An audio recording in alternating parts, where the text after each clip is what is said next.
Pemirsa, Kementerian Perumahan dan Kawasan Permukiman tengah mempertimbangkan rencana pembangunan rumah subsidi berukuran 14 hingga 18 meter persegi untuk menjawab tantangan harga tanah yang semakin mahal di perkotaan. Wacana ini menuai pro dan kontra di masyarakat terkait kelayakannya sebagai hunian. Kementerian Perumahan dan Kawasan Permukiman tengah mempertimbangkan rencana pembangunan rumah subsidi berukuran 14 sampai 18 meter persegi untuk menjawab tantangan harga tanah yang semakin mahal di perkotaan. Wacana ini menuai pro dan kontra di masyarakat terkait kelayakannya sebagai hunian. Menurut Direktur Jenderal Perumahan Perkotaan Sri Haryati, untuk ukuran luas 18 meter persegi masih memenuhi standar nasional Indonesia atau SNI, terutama untuk masyarakat lajang atau keluarga muda dengan satu anak. Rencana desain rumah subsidi tersebut mencakup tipe dasar seharga Rp105 juta dengan ruang keluarga multifungsi dan kamar tidur tanpa ruang lemari, serta tipe 2 lantai seharga Rp125 juta yang dilengkapi tambahan kamar anak di lantai atas.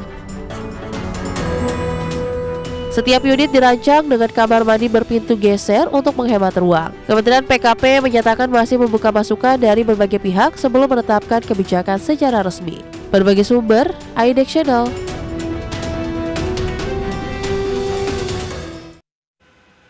Dan untuk membahas tema menarik kita selanjutnya, menilik rencana pemerintah mengurangi luas rumah subsidi, sudah tersambung melalui Zoom dengan Bapak Boni Zatminang, anggota Satuan Tugas Perumahan, dan Dedi Indra Setiawan, Sekretaris Jenderal DPP Asosiasi Pengembangan Perumahan dan Permukiman Seluruh Indonesia atau APERSI. Selamat semangat terus begitu pokoknya Bapak. Terima kasih sudah bergabung bersama kami dalam Market Review dan tentunya kita akan ulas terkait dengan hari ini. Pak Boni terlebih dahulu begitu ya, terkait dengan update-nya seperti apa sebetulnya Pak? Adakah data terkini terkait dengan program pembangunan 3 juta rumah yang menjadi program unggulan pemerintah saat ini? Ya, update-nya tetap sekarang masih kementerian saya lihat masih fokus kepada program FLPP ya. Assalamualaikum.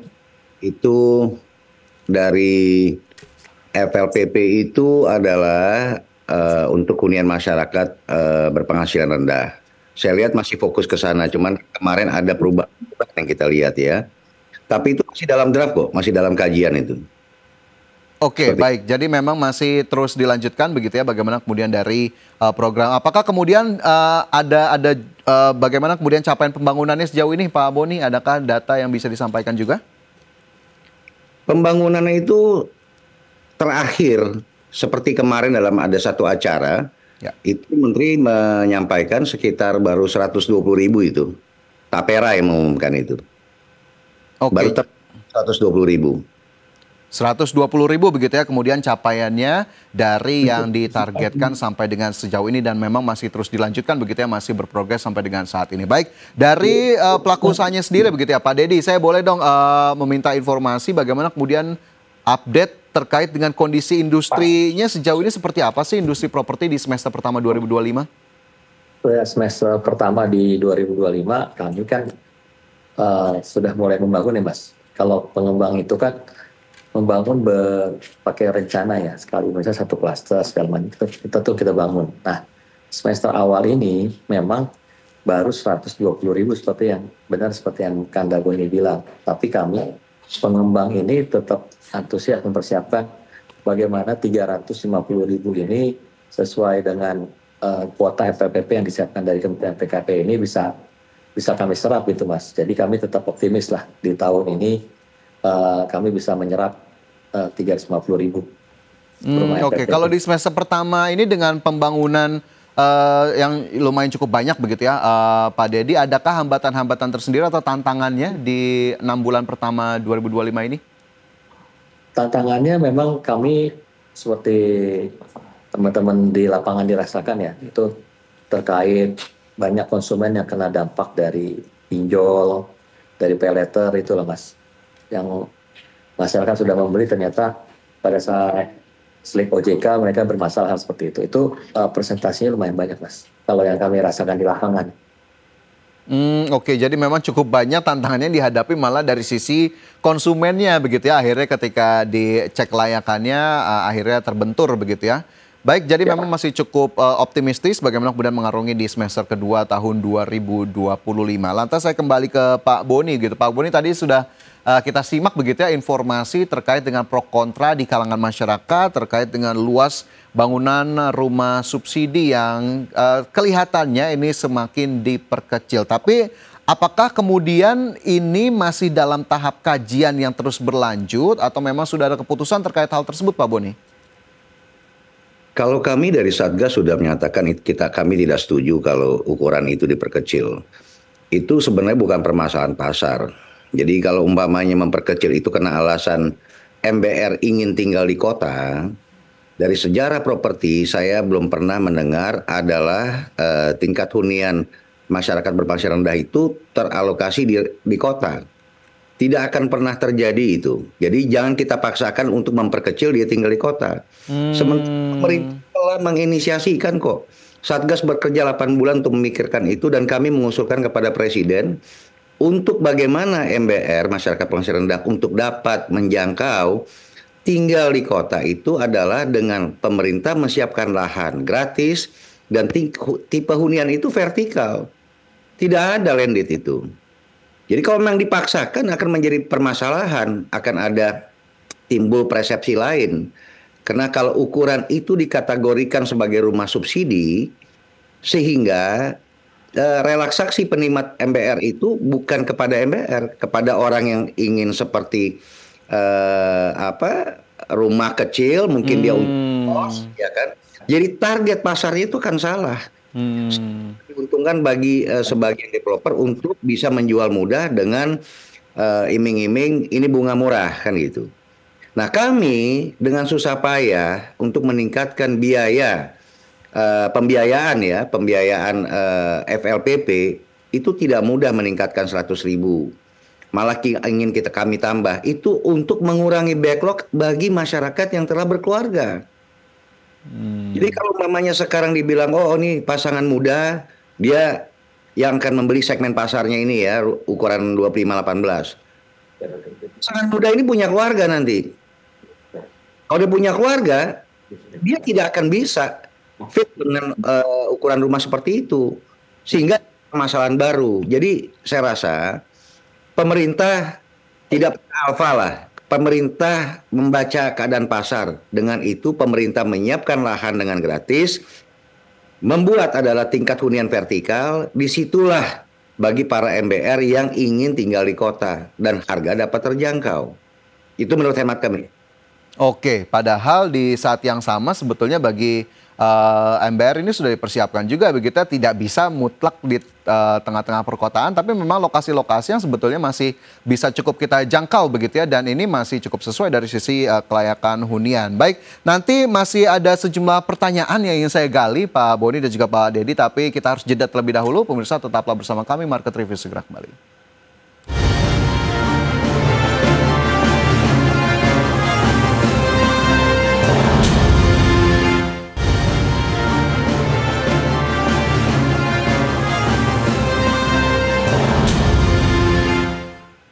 Kembali bersama kami di Market Review, dan pemirsa sebelum kita lanjutkan diskusi kita di hari ini, saya ingin mengajak Anda untuk melihat infografis. Ada 2 infografis yang sudah kami persiapkan pemirsa, di mana infografis yang pertama ini terkait dengan persebaran wilayah dengan rumah tidak layak huni tertinggi, di mana di Pulau Jawa kepemilikan rumah 5.472.000, kemudian tidak layak huninya ini cukup besar begitu ya.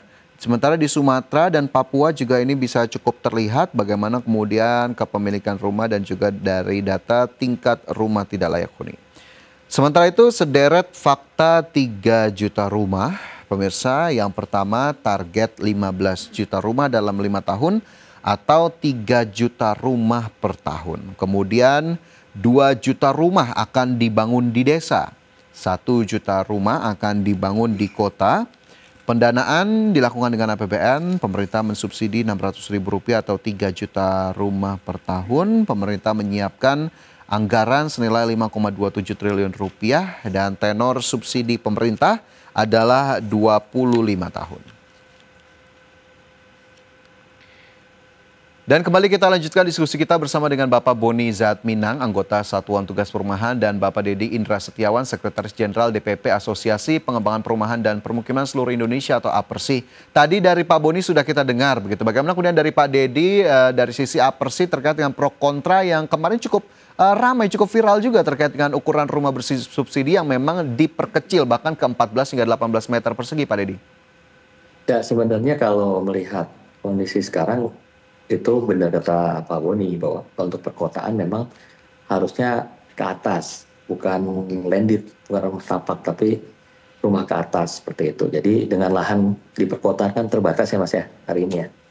Kalau kami kan dari prinsipnya mengikuti ketentuan pemerintah. Kalau pemerintah bilang bangun tipe 18 ataupun 14, kami sebagai pengembang dan asosiasi harus siap. Hanya saja kembali lagi Mas, patokannya pada saat kami bangun kan MBR ini banyak di wilayah-wilayah penunjang ibu kota kan Mas ya, bukan hanya di kota-kota besar. Nah pada saat itu pasarnya masuk nggak? Karena pada saat itu wacananya kan di kota metropolitan, bukan yang harusnya megapolitan kalau untuk diperkecil. Kalau metropolitan itu banyak wilayah-wilayah kabupaten atau kota yang termasuk metropolitan karena di atas 1 juta. Nah kalau kami siap-siap aja, permasalahannya apakah kami bangun diserap pasar atau tidak gitu Mas. Seperti itu. Tapi itu kemudian menjadi opsi atau tidak sih Pak Dedi? Apakah kemudian kemarin saja sudah menimbulkan pro kontra, tapi kita tahu di kota juga harganya berbeda dengan kemudian tadi di pinggir kota. Apakah kemudian ada saran juga yang diberikan oleh APERSI kepada pemerintah selaku yang punya proyek nih terkait dengan MBR? Apakah kemudian ingin memperkecil atau mungkin bergeser ke lokasi lainnya? Kalau terkait aturan itu kan Mas melihat regulasi banyak Mas ya. Kayak SOE SNI 2004 itu kan ruang gerak satu orang itu 9 meter persegi. Kalau 14 berarti kan hanya 1 orang yang tinggal. Kalau 18 kan berarti 2 orang. Kalau kami kan sekarang membangun rata-rata 30 sampai 36 bangunan. Berarti sudah dipersiapkan untuk suami istri dan anak 1. Seperti itu tentunya kami rumah MBR ya Mas ya. Nah kalau melihat lokasi luasan tanah itu di 18, 25 itu kan mereka naik ke atas pada saat disebut anak di atas. Anaknya ini kan anak umur berapa gitu.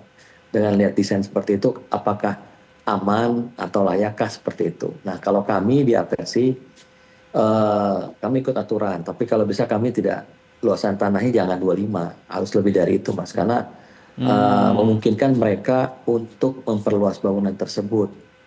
Gitu. Oke, baik. Bagaimana juga kemudian itu harus menjadi hunian yang bisa menaungi begitu ya, baik yang tadi masih sendiri atau mungkin nantinya akan berkeluarga seperti tadi Pak Boni bilang. Nah ini saya ingin ke nanti harus pindah dia Mas. Ya. Kalau 18. Kemudian saya ingin ke Pak Boni begitu ya Pak Dedi terkait dengan tadi ada kemudian upaya yang ingin dikejar untuk menyediakan hunian di tengah kota tapi juga dengan harga yang cukup terjangkau bahkan disasar juga untuk kemudian MBR. Tapi apakah kemudian ini menjadi hal yang cukup sulit untuk dilakukan? Lantas strategi lainnya apa sih yang kemudian bisa tadi menjawab masyarakat ingin juga nih punya rumah subsidi tapi ya bisa menjangkau sekolah, bisa menjangkau kantor gitu? Untuk di kota maksudnya? Ya, di perkotaan sendiri, nah seperti apa? Ya, seperti yang saya katakan tadi, jadi kita dialog kita dengan Presiden seperti ini. Bagaimana meningkatkan produktivitas pegawai negeri, ya kan, staf pemerintah yang sekarang ini kebanyakan tinggal di pinggiran Jakarta. Sehingga mereka berangkat dari rumah jam 5 pagi, pulang ke rumah jam setengah 11 malam. Sehingga waktu istirahat yang sangat pendek sehingga keesokan harinya tidak bisa memberikan kontribusi produktivitas mereka. Itu Presiden concern pada saat itu. Apa jalan? Kalau landed di tengah kota itu sudah tidak mungkin, karena lahan yang terbatas. Terbatas ya. Dari dahulu tidak ada real estate untuk menengah ke bawah itu ada di kota. Nah, nggak akan terjangkau itu. Sehingga usulan kami dari Satgas pada saat itu perlunya intervensi dari pemerintah, karena Pak Presiden memberikan rumah gratis ya sosial kepada desa dan pesisir. Bagaimana kota pemerintah yang menyiapkan lahan. Kalau pemerintah menyiapkan lahan, jadi developer itu tidak perlu beli lahan, dia hanya membangun ya. Vertikal. Nah kalau vertikal sehingga kita patokin tuh maksimum 9 juta per meter square harga jualnya, sehingga mereka dapat Katakanlah mereka ongkosnya tiap hari keluar sekitar 40.000 dari daerah pinggiran Jakarta pulang pergi. Kalau mereka sekarang 20 hari itu udah 800.000, ya kan? Sehingga bisa menghemat. Kalau mereka tinggal di kota, mereka tidak perlu mengeluarkan uang sebesar itu, bisa menambah cicilannya. Itu telah dikaji dengan seksama, dan kami di Satgas itu kan berinteraksi dengan para pengembang. Juga dalam rapat ini kan sebenarnya buku putih dari Satgas itu adalah hasil dialog yang kita bilang kita beli masalah jual solusi gitu loh ke para pengembang. Ini bukan keinginan Satgas, bukan keinginan pemerintah. Kami ditugaskan pemerintah untuk ditugaskan Presiden untuk mempelajari masalah yang ada dan memecahkan solusinya bersama pengembang dan asosiasi. Dan lahirlah itu yang kita sebut buku putih. Jadi saat sekarang ini adalah untuk pelaksanaan, bukan mencoba-coba. Oke, tapi tadi yang kemudian sudah diusulkan begitu oleh Satgas Perumahan sendiri, ada nggak sih Pak yang memang sudah bisa kita contoh begitu dari pemerintah ataupun Indonesia tadi seperti lahannya sudah dibeli, pengembang tinggal bikin, atau ini masih harus dikaji lebih lanjut, atau memang pemerintah juga sudah concern ke sana? Enggak lah, kita sudah mungkin ini hari ini, makanya saya karena sudah janji ya di sini. Ini ada konferensi pers ini. Hari ini adalah investor yang dari Qatar itu, dan antara pemerintah hadir dengan Pak Hasim yang memimpin konferensi pers itu untuk memulai pembangunan high rise vertikal. Itu komit kok. Oke, jadi memang sudah ke sana, sudah ada komitmen juga tentunya memang sudah diupayakan begitu ya dari Satgas Perumahan dan juga terutama pemerintah. Nah, berarti dari sisi pengembangnya sendiri Pak Dedi, sekali lagi berarti ditegaskan bahwa pengembang ikut saja begitu ya dengan apa yang kemudian bagaimana kemudian pemerintah sudah putuskan ya Pak Dedi? Jadi ini Mas, tadi kan Pak Boni udah memberi informasi bahwa memang kami terlibat betul pada saat dengan Satgas. Kami memberikan masukan permasalahan-permasalahan di lapangan, dan dengan Satgas tuh kami intens Pak, Mas, untuk rapat memberikan masukan sehingga lahirlah buku putih. Kalau kami kan mengikuti regulasi ya. Kalau konsep pembangunan pemerintah siapkan lahannya, seperti kata Pak Boni, kami tinggal membangun ke atas ya. Kami sebagai pengembang siap Pak. Kami siap saja. Penting regulasinya tolong dirubah dulu sehingga aturan-aturan itu jadi lebih jelas gitu. Oke, kalau dengan terkait pendanaannya sendiri begitu ya Pak Dedi, apakah kemudian ini juga masih menjadi salah satu tantangan terutama dari sisi FLPP-nya begitu, bagaimana kemudian perhitungan harganya, atau justru memang sudah cukup sesuai, atau sepertinya ada masukan lagi untuk kemudian dilakukan penyesuaian atau adjustment Pak Dedi sampai dengan tengah tahun saat ini? Kalau terkait masalah rumah tapak atau rumah high-rise building, Mas? Di rumah tapak dan juga high-rise sendiri, atau mungkin ada perbedaan dari keduanya? Kalau di rumah tapak, permasalahan hari ini kan pengembang ini beda. Kami mengusulkan nih Mas ya, setiap tahun itu ada eskalasi harga lah, karena terkait inflasi segala macam. Terus juga permasalahan kami kan harga tanah yang setiap tahun itu naik, sedangkan kalau harga jual saat ini kan sudah 2 tahun ini kan nggak naik Mas. Kami mengajukan ke pemerintah itu kenaikan harga berdasarkan dari inflasi. Nah, tapi ada solusi juga kalau memang tidak perlu naik harga. Kami mengusulkan efisiensi Mas. Jadi biasanya bangun rumah itu kan ada rasio antara lahan efektif dengan pasos-pasos itu 60-40. Kami usulkan untuk rumah MBR itu 70-30, 70 itu lahan efektif 30% itu pasos-pasom, sehingga bisa menekan HPP tanah kami Mas, tanah pada saat beli itu bisa menekan harga jual. Kami kesulitan membeli lahannya karena setiap tahun itu naik Mas, seperti itu. Nah, kalau terkait itu rumah tapak, kalau rumah high rise kita ikut saja Mas. Kalau high rise kan, kalau konsep dari Satgas itu kan pemerintah menyiapkan lahannya, lahan pemerintah. Nah, kami membangun, jadi masyarakat itu prinsipnya punya hak guna pakai dengan ketentuan berapa tahun mereka bisa memakai rumah tersebut. Apalagi kan kalau konsep di Satgas itu kan rumah gratis Mas, cicilan yang dibayar sama negara, seperti itulah. Oke, jadi memang tadi ada dari sisi eskalasi harga, tapi memang efisiensi sepertinya tidak bisa kemudian untuk tidak dilakukan begitu ya, bagaimana kemudian di hari-hari ini. Lantas mungkin ini menjadi terakhir begitu ya untuk Pak Boni dan juga Pak Dedi.